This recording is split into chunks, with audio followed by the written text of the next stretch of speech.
Bakundwa b'Imana nshuti bagenzi bino samizi umuvyeyi wacu Bikira Maria Radio Maria Burundi ijwi ry'Imana iwacu ijwi ry'Imana iwanyu kaze dusangira ijambo ry'Imana ryo kuri uyu wa gatandatu turi mu ndwi ya 33 mu mwaka wa liturgia Ecclesia umwaka utagaburikana kabiri ngibi ibisomwa tugiye kuzirikana kuri uyu munsi. Igisomwa ca mbere tugisanga mu gitabo ca mbere c'abapfiriye Isirayeli arico gitabo c'abamakabe mu kigabane ca gatandatu kuva ku murongo wa mbere gushika ku murongo wa 13. Izaburi y'ukwitsa ico gisomwa ni izaburi y'icenda. Inkuru nziza ni inkuru za mukama wacu Yesu Kristo nkuko twayandikiwe na Luka mweranda mu kigabane ca 20 kuva ku murongo wa 27 gushika ku murongo wa 40. Muze rero dutegeyeho mu mukama atuyagire muri bino bisomwa vyose tugiye gushikirizwa. Yaga mukama umusavyi wawe aguteze yompi. Ibyo dusoma mu gitabo c'abapfiriye Isirayeli. Muri irya minsi umwami Antiyoki yariko aragendura intara za ruguru.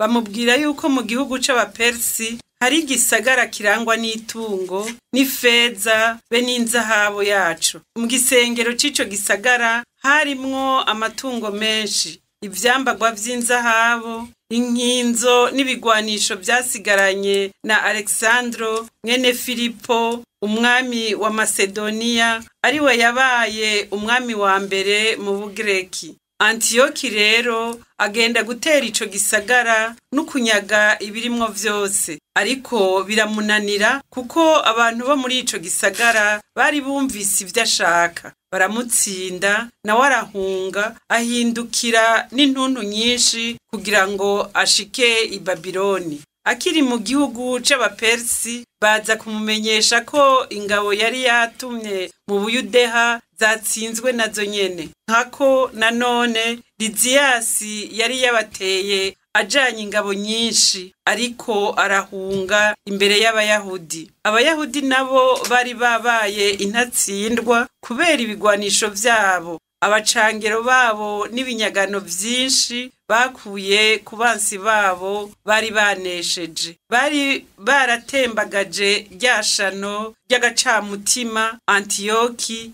yari yashinze ku ruhimbi i Yerusalemu, kandi bari basubiriye kubaka inzitiro ndende zikikiza igisengero ceranda nk'uko vyahora kera. Kandi bari bashinze inzitiro Ibetsuri arico gisagara co mu Buyudeha. Ngo yumva ayo makuru umwami arajumarara, umutima wiwe urasimba cane, aca araryama aragwara cane kubera ko bitabaye nk'uko yabishaka. Amara iminsi yishwe n'intuntu nyinshi ategera ko yopfa. Niho yaheza agahamagara abagenzi biwe ababwira ati, singishobora gutora itiro kuko umutima wanje wuzuye amaganya. Nibwiye nti raba intuntu iriko iranyica, ndi mu maganya menshi ubu, naho nahorana iteka kera mu gihe nari nkiri n'ubukuru. Mugabo rero ubu ndiko ndiyibutsa ivyago nari nateye i Yerusalemu. Naratwaye ibintu vyose vy'ifeza n'inzahabu nahasanze, ndatikiza abantu ba Yuda atamvo. Ubu noneho ndemeye yuko ayo marushwa ndimwo yavuye kuri ivyo, kandi ndiko ndapfana intuntu nyinshi ndi mu mahanga. Iryo ni ijambo ry'Imana.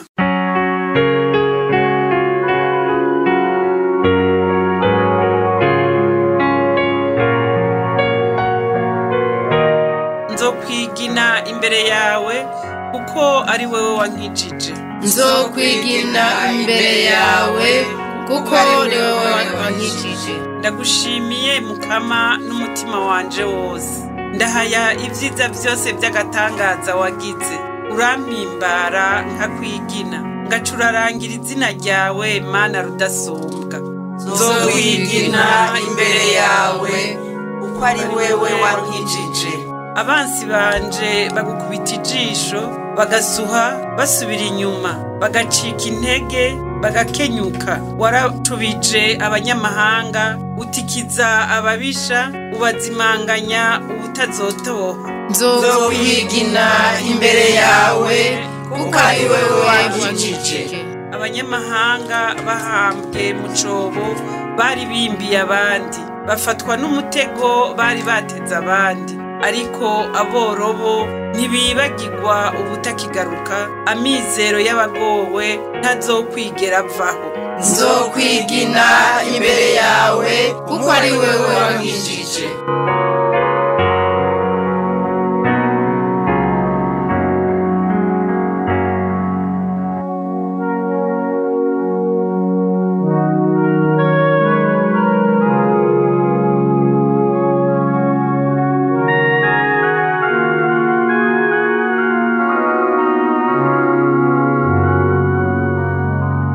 Ivyo dusoma mu nkuru nziza mukama wacu Yesu Kristo nkuko twayandikiwe na Luka Mweranda. Muri irya minsi bamwe mu basaduseyi bamwe bagira ngo ntazuka ry'abapfuye ririho, begereye Yesu baramubaza bati, mwigisha, Musa yadutegetse ngo mwene wabo w'umuntu apfuye asize umugore atamwana, mwene wabo aramucura abogorere uruvyaro mwene wabo. None habaye abahungu indwi bavukana, wa mbere yari yubatse apfa adasize imbuto, wa kabiri n'uwa gatatu baramucura, bose gutyo uko barindwi bapfa atambuto basize. Munyuma wa mugore nawe arapfa. None ku munsi w'izuka uwo mugore azoba uwuhe ko bamwabiriye bose uko ari indwi? Yesu arababwira ati, abantu bo kwisi bararongora abandi bakarongorwa, yamara abakwiye gushika mu bwami buzoza no kuzozuka mu bapfuye ntibazorongora kandi ntibazorongorwa, nkako ntibaba bagishobora gupfa, bameze nk'abamarayika kandi n'abana b'Imana, kuko ari abana bizuka. Navyo ivyuko abapfuye bazozuka na Musa yaravyerekanye, hamwe yari hafi ya Cagisaka akita umukama ngo Imana ya Ibrahimu, Imana ya Isahaki n'Imana ya Yakobo. Si Imana y'abapfuye, ni Imana y'abazima, kuko bose ari bazima kuri yo. Bamwe mu banditsi baramwishura bati, mwigisha, uvuze neza, ntawabaye acubahuka kugira ico amubaza. Nitwakirize yompi iyi nkuru nziza ya Kristo.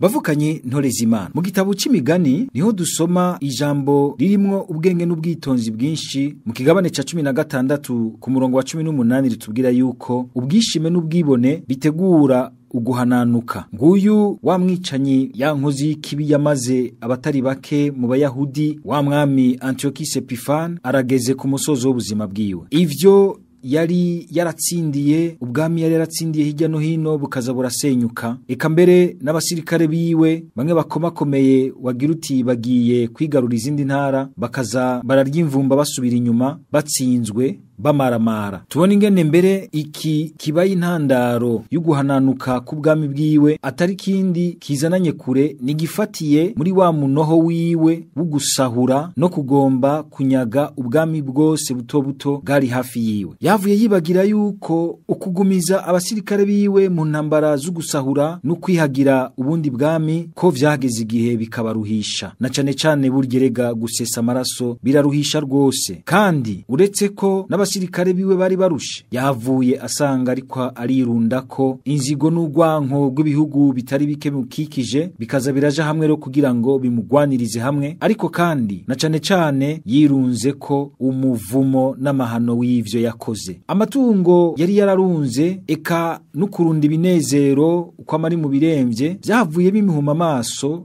y'umutima na y'ubwenge, ntashobore kubona neza ibimenyetso bibura ingene intwaro yiwe igiye gusenyuka. Nuko bimeze iyo umuntu wese ari mu gahimbo kabi, agahimbo na cane cane kazananye mu vyo yashikiriye ashesha amaraso, arenganya abandi, agaheza akarya abandi, akicira ubuzima bwa benshi arundiwe wenyene. Nuko bimeze amatungo yose umuntu arunda adatunganye, nta kindi ayishuza hano kwisi, akiri hano kwisi mbere ataruko aheza agapfana intuntu n'amaganya iyapfuye atavyigaye neza ngo yigarure hakiri kare bigishoboka. Ivyo mbere birarya umutima Antiochus, narijya ubuho anavyumva neza umutima ko ariko arabona ayaturutse ubube gito bwiwe umunoho, ububisha bwiwe bwo gusesa amaraso ahamiye kugwiza ubukuru no kurunda amatungo. Arumva neza yuko ayariko arabona ari ingaruka mbere z'amahano y'ivyo yakoze, akica agasesa amaraso amaraso mu gihugu c'Imana mu Buyudeha, kandi mbere akagira ko agahumanya ingoro y'Imana n'ubwishime bwinshi n'akagaye kenshi. Bavukanye, twame twiyubara, twame tugira ico twubaha.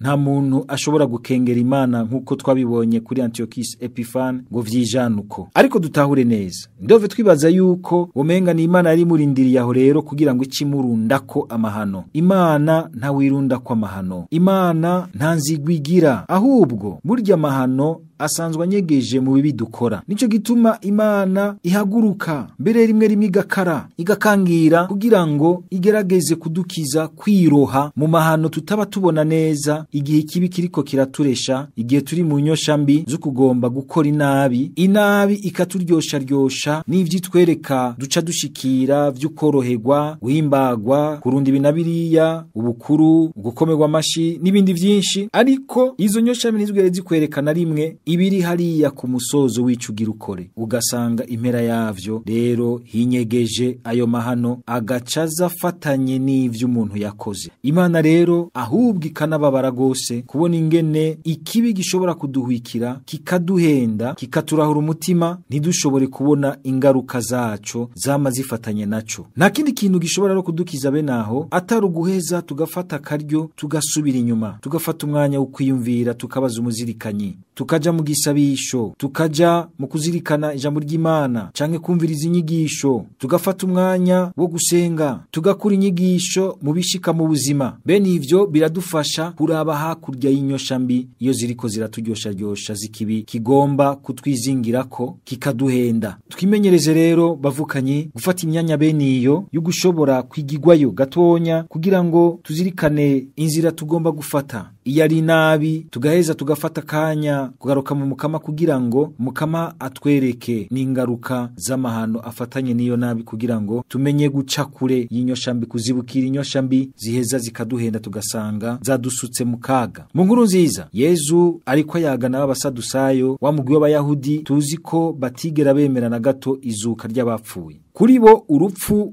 rw'umubiri na kaburungu kanyuma ni nk'uko umenga gasubije umuntu apfuye mu busa. Abasadusayo mu bisanzwe bari abantu batigeze batera intambwe na gato mu gutahura ivy'Imana, bagarukira gusa kuri vya bitabo 5 vya Musa. Muri vyo naho ibijanye n'izuka ry'abapfuye ntivyari bwatomogwe neza. Yezu rero mu kubishura araheza afatira kuvyo akuye mu gitabo c'ihunguka cariro mu bitabo nabo nyene bemera. Araheza arabereka yuko hamwe Imana iri kwiganira na Musa ikiyita Imana ya Ibrahimu, Imana ya Isaki, Imana ya Yakobo, ko yagaragaje ko ari Imana y'abazima, ko abo nimba bari barapfuye rero baraherengeteye, ntiyari kubagaruka ko ibavuga mu kiyago cayo na Musa ataco biri buvuge mu kiyago cabo na Musa. Imana kandi isanzwe ari nzima yuzuye ubuzima, nta kuntu yoza kwiyitirira ivyapfuye, abapfuye bagaherengetera bakazimangana. Ntiyari gusubira kubagaruka ko nayo nyene ibagaruka ko kuko ari bazima, ni bazima bariho. Turashobora gukura inyigisho idasanzwe mu kwemera kwacu, mu kwemera ko izuka ry'abapfuye ririho. Iryo zuka ry'abapfuye niryo ryategerezwa kuduha kumva yuko twoza turatera imbere, tukiyunguruza mu bwenge bwo gutahura ibijanye n'ukwemera kwacu, ntitugume tuzirikiye kuri bijya twakiriye vya kera nkuko womenga biruzuye birakwiye. Nivyo koko ukuri kubukiriro bw'amaho twarakuronse kose muri Yezu Kristo, ariko ukugushikiriza, ukugusigura birategerezwa kwama biriko biratera imbere muri mutima w'Imana, aguma azana umuco mwinshi mu vyo Umukama yaduhishutse ngo bibandanye bikuza ukwemera kwacu. Turategerezwa rero kwemera gukuza ubuzima bwacu, gukuza ugutahura kwacu ibintu n'ibindi ivy'ubuzima bwacu, eka mbere n'imigenderanire yacu n'Imana, gukuza ivy'ubuzima bwacu vyose muri Yezu Kristo yizuye mu bapfuye. Bero ne muvukanye two dusangira ijambo ry'Imana, ni igiki kumbure wugaraniye ahantu kikagarukiraho ntikibandanye gitera imbere muri wewe mu buzima bwawe, mu gutahura ubucuti usangiye n'Imana, mu gutahura ivy'Imana. Ni giki utegerezwa gukuza ukareka kigatera imbere mu kungene wahora ugitahura, bikagukuza nawe, bikaryoshya bikaryohura ubucuti usangiye n'Imana, usangiye n'abandi.